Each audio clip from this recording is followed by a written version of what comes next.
know, John, we are so happy to be at the Stanton Airfield this morning doing our AM Minnesota program. Cannon Falls Lions Club has been doing now for, well, this is the 25th annual, a quarter of a century. They've been doing a fly-in pancake breakfast for Father's Day, and this year no exception. They're going to have another breakfast this Sunday, of course, Father's Day. They have live music. The 2 copper coins will be performing, and I am indeed honored to be here at the Stanton Airfield. I've driven by this thing I don't know how many times over the years and always wondered about this location. We're going to get the history lesson from John Lee, who's on the board here at the Stanton Airfield. We're also going to visit with Charlie Rademacher. He's in charge of the pancake breakfast for the Cannon Falls Lions Club. They are my guests today here on AM Minnesota. We're sitting in a building which is attached to a hangar, which is right here on the Stanton Airfield, where they have multiple hangars and buildings. We'll get some information about that, too. But first of all, Charlie, tell us about your event, the ticket prices, where can people get those, and that sort of thing. Okay, this is our 25th annual Father's Day fly-in, walk-in, drive-in breakfast at the Stanton Airport. We serve pancakes, sausage, eggs, coffee, milk, and juice from 7 a.m. to noon, and it's $9 for adults and $5 ages 5 to 12, and under 5 is free. These are all almost all local products that we use, and it's probably one of our bigger fundraisers.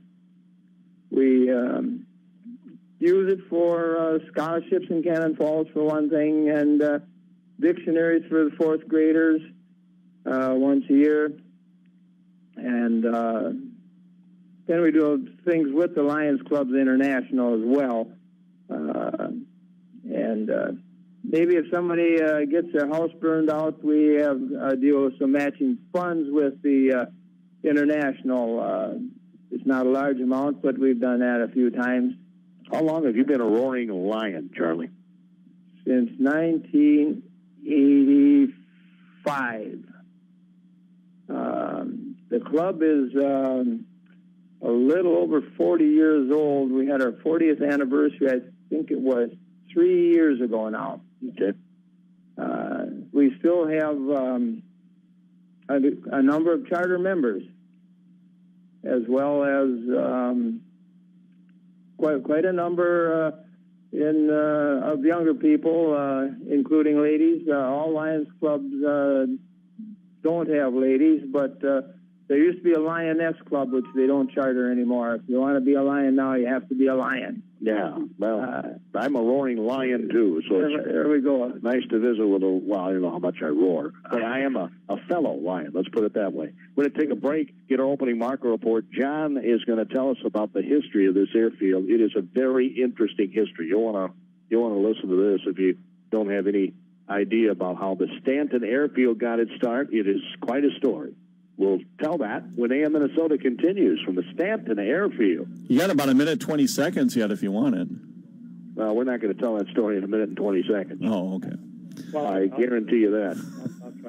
I'll guarantee you that. We won't tell it in 1 minute and 20 seconds. But it's a story I hadn't heard before, and it's very interesting. So I'll just leave you with that teaser, okay? Okay, sounds good. Man, I tell you, some of the most interesting conversations are, frankly, held off the air. I just learned some more information about John Lee that's pretty awesome. We'll talk about that in a moment. John is on the Stanton Airfield board. He's a retired Northwest Airlines pilot. Right. And we're going to talk to John a little bit about the history of this airport. Charlie Rademacher is with the Cannon Falls Lions Club, been a member since the 80s. Their 25th annual fly-in Father's Day pancake breakfast is coming up this Sunday, and he is the chairman of the Pancake Breakfast Committee. Did I get that right, Charlie? That's correct. Yeah, we have two other fellows that are co-chairman, you might say, Chuck Hoffman and Jeff Samuelson. But I've been doing it the longest, I guess. And it's kind of a big event. Actually, like I said before, probably the biggest fundraiser that we have. Somebody's phone's ringing. And we started this 25 years ago when Malcolm Manuel, who was the airport manager at the time, retired. And the Lions were asked to do a breakfast for the occasion, and consequently, we've been doing it ever since. And the airport is happy to have us here, I think. We get along very well with people here. And it's just a good joint venture for us to do this thing. The breakfast is held in this building? Is it one of the hangars or what? The breakfast is done in the hangar. There'll be, you just drive right up. There's ample parking. Actually, there's probably a golf cart or two running around to help you out. And we'll probably serve in the vicinity of 900 people on Sunday morning. Hopefully we can break that. Let's get 1,000. Come on, folks. Come on over. Well, I'm prepared for 1,000. Yeah, let's hope so. And the United Methodist Church has a service over in an adjacent hangar, and that's where the two copper coins play for their service. Everyone is welcome to join in on that. Are there plane rides? That was the number one question I get. Do you have plane rides? They're going to have helicopter rides. Okay, helicopter rides are available. So, and there'll be how many planes, John? Do you suppose? The best we've ever had is 160. And of course, it depends on weather. You know, if we have a nice sunny day, we'll have probably 120, 130 airplanes. Of all kinds, all sizes, all shapes? Yes. And they're mostly tail dragger airplanes because this is the grass airport. But, yeah, we've had everything from a Ford tri-motor down to an ultralight. We cover the gamut. Yeah. What's the most interesting plane you've ever seen out here? I think the Ford tri-motor that I said. But I can't remember the name of it now, but there was a museum up in Anoka County Airport, and they would bring a couple airplanes down of interest to the public. Charlie, you got to tell me, are the pancakes pretty good? Pretty good. They are excellent. Yes, crusty pancakes, and they're hot off the griddle. We have sausage from Greg's Meats in Hampton, scrambled eggs that are unbeatable. Now, you were telling me you were having trouble getting enough eggs because of, the avian flu. Right. The egg business is really a thing to behold this year. We had to look for a number of places before we found a supplier for them, actually. The price of eggs has doubled because of the avian flu. But it hasn't affected your ticket prices. No, we're keeping the ticket prices the same. So don't let that bother you that the eggs went up. We're going to take care of the price of the eggs being up. So for $9, an adult gets all the pancakes and sausage and eggs and coffee and milk and juice. And it's you can have your breakfast and you walk outside and watch the planes come and go. You can walk out amongst the planes. You got to kind of watch out if there's one where there's prop running, but you can walk on out there if you like. Yeah. It's a great Father's Day event. What a great idea. Well, we think so too. Yeah, we do get a lot of families. One of my sons has come down from St. Paul with his kids a few times. They won't be here this time, but they have come down. So yeah, it's just a good event, and then you can get a can of pop after breakfast if you want. It's just a good social event. I'm going to guess the sausage is award-winning sausage. Absolutely, from Greg's Meats in Hampton. If you're not aware of Greg, by quality is his number one thing. And the eggs will be freshly laid that morning, right? Right. You won't get to see us cracking the eggs. just kidding, Charles. How I'm gonna get a little of the history from John here. That was really bad, wasn't it, John? That was, yeah. That was bad. Anyway, I got to get a little bit of history on this because I've driven by this airfield so many times over the years. And just give us a rundown of the history of the airfield. It's very interesting. Stanton Airport was originally Carleton College Airport. It was an ROTC airport built by the government. It opened in 1942. They trained 450 pilots here for the war effort. And after the war, a couple who was mentioned earlier, the Manuels, they bought the airport, and they owned it, managed it, ran it, and then the husband, he died, and his wife ran the airport for many years. She lived here right on the property, and in 1990, her daughter talked her into selling the airport because she was getting too old, and 21 pilots bought the airport, and knowing they weren't going to make any money, but they just keep the airport open, they bought it. Now we have 59 stockholders, so 59 different people own part of this airport. And it is a privately owned public airport, and meaning that we pay taxes, and like most airports, in fact, I think every airport in Minnesota except our airport is municipally owned. And do the pilots pay a fee to use the airport? No. The money is made by renting space and hangar space, selling fuel. We have a full maintenance service, and then we have a flight instructor who will teach you how to fly. How many hangars are on the site? Well, we have the original hangar here, the 1942 hangar that was part of the building that we're sitting in right now, and then there are 4 other hangars that hold 6 planes apiece. But you had mentioned to me earlier that Carleton had petitioned the federal government, right? That is correct. Start an ROTC program. Right. Yeah. And that was very wise of the dean. I can't remember his name right now, but the dean of Carleton College saw that the population of men coming to his college were going down because they were all going to the war. And so he thought, well, I'll join the war effort. Yes, exactly. And it worked out good for him. Yeah. And the fact that it has grass airstrips. Yeah, not many of them around. Yeah, and they chose a wonderful piece of property. If you could just look out the window like we are, it's as flat as a pancake. Well, that's not yeah, that's why they chose pancakes. Yeah. Sorry, I couldn't resist. Okay. There's one taking off right now. Yes, that's a young lady who's just graduated from high school this year, and she's going after her pilot's license. She and her instructor are going out in a Cessna 150. So if I want to learn how to fly, I can come here and take lessons. Absolutely, this is the place for it. And we also have a niche in the market that we give tail dragger training, conventional landing gear, and nobody else around really does that.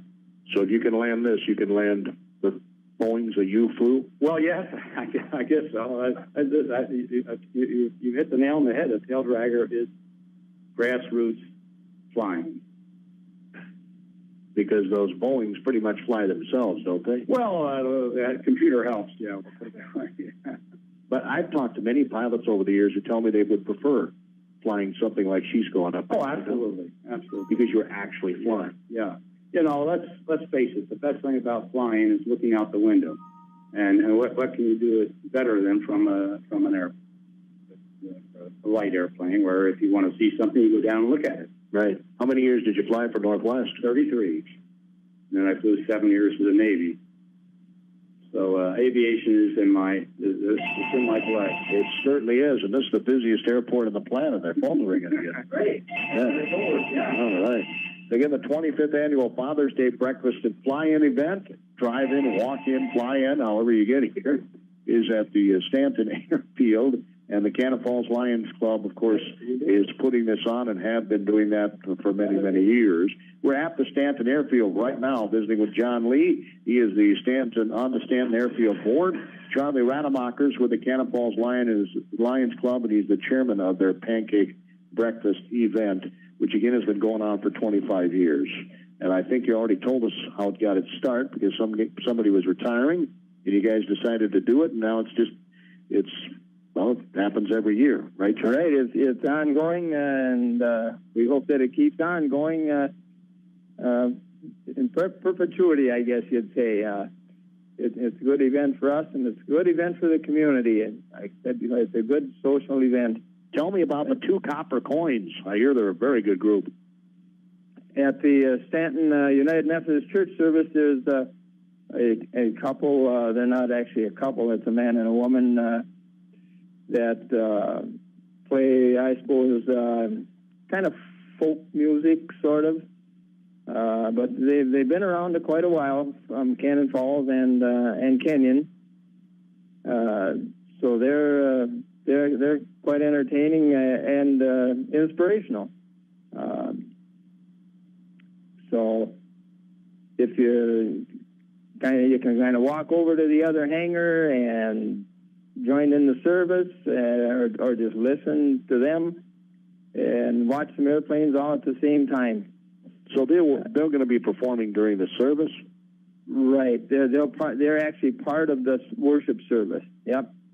So they're not going to be playing from 7 to 12. They're going to be at 10 o'clock is the service, and I assume that's going to last an hour.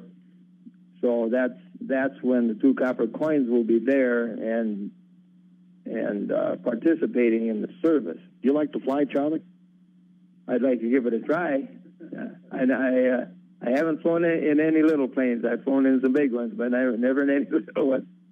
But Gordy and I were just talking a little earlier about going up in a glider. I said, well, maybe that's something that's on my bucket list. It's on his bucket list.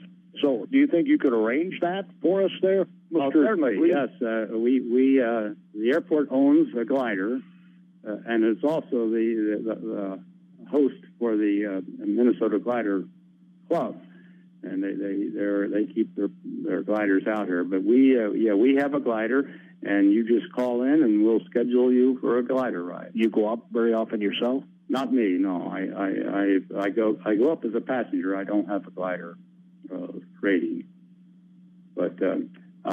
Now that's very interesting. The guy's flown Boeing. What's the biggest plane you've ever flown? 747. Okay, a Boeing 747, and they don't let him fly a glider.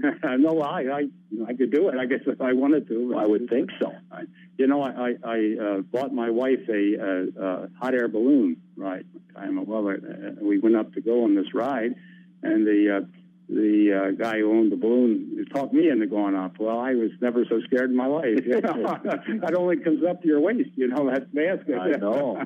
Don't lean out. Roll over. Yes, but it was fun, and we got used to it. But I think that's a great gift is to buy a glider ride. I'm going to take a wild guess here, John, and guess that when you were a boy, you just dreamed of flying. I was the kid that built the model airplanes and dreamed of flying. You're right. So got into the Air Force? Into the Navy. And flew there? And flew for the Navy for 7 years. And landed planes on those ships? On a carrier, yeah. That's a little difficult. 436 times, to be exact. Is that hard to do?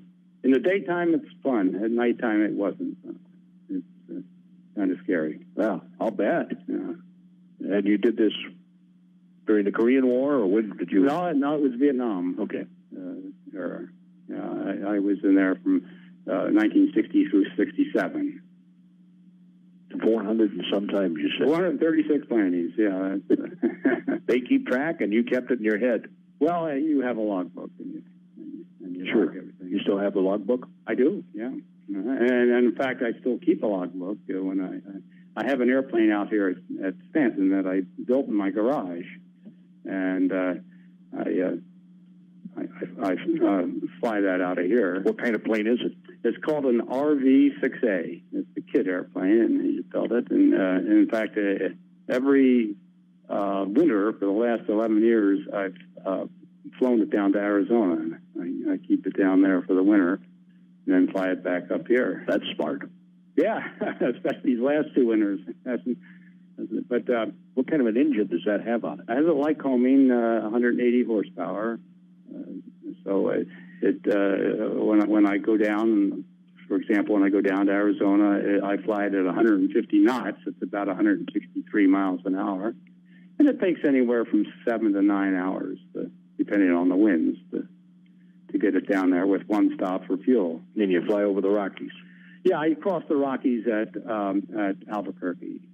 It's a good place to cross it. For you? For me, yeah. I was going to say. Well, even then, they have mountains that are 11,000 feet high at Albuquerque. What would be your peak altitude? Well, I go the airplane will go up to 18,000, but I don't have oxygen on board, so I can only go up to 12,500.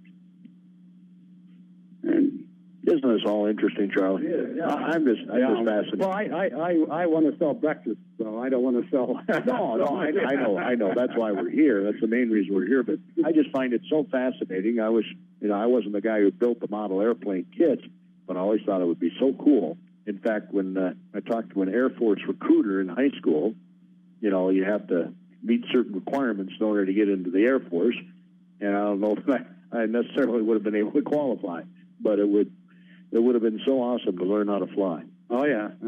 There's an airplane pilot, I can tell. Yes, she is. Have you got one of the tickets? Oh, yeah, tickets. Can you get tickets out here? Oh, I'm sorry. We'll take care of that a little later. Oh, okay. But, can people buy tickets here at the Stanton Airfield for this breakfast? Oh, yeah. Now, that's what you do is you just come get in line and buy the ticket from Charlie and his crew. Oh, they don't have pre-sales.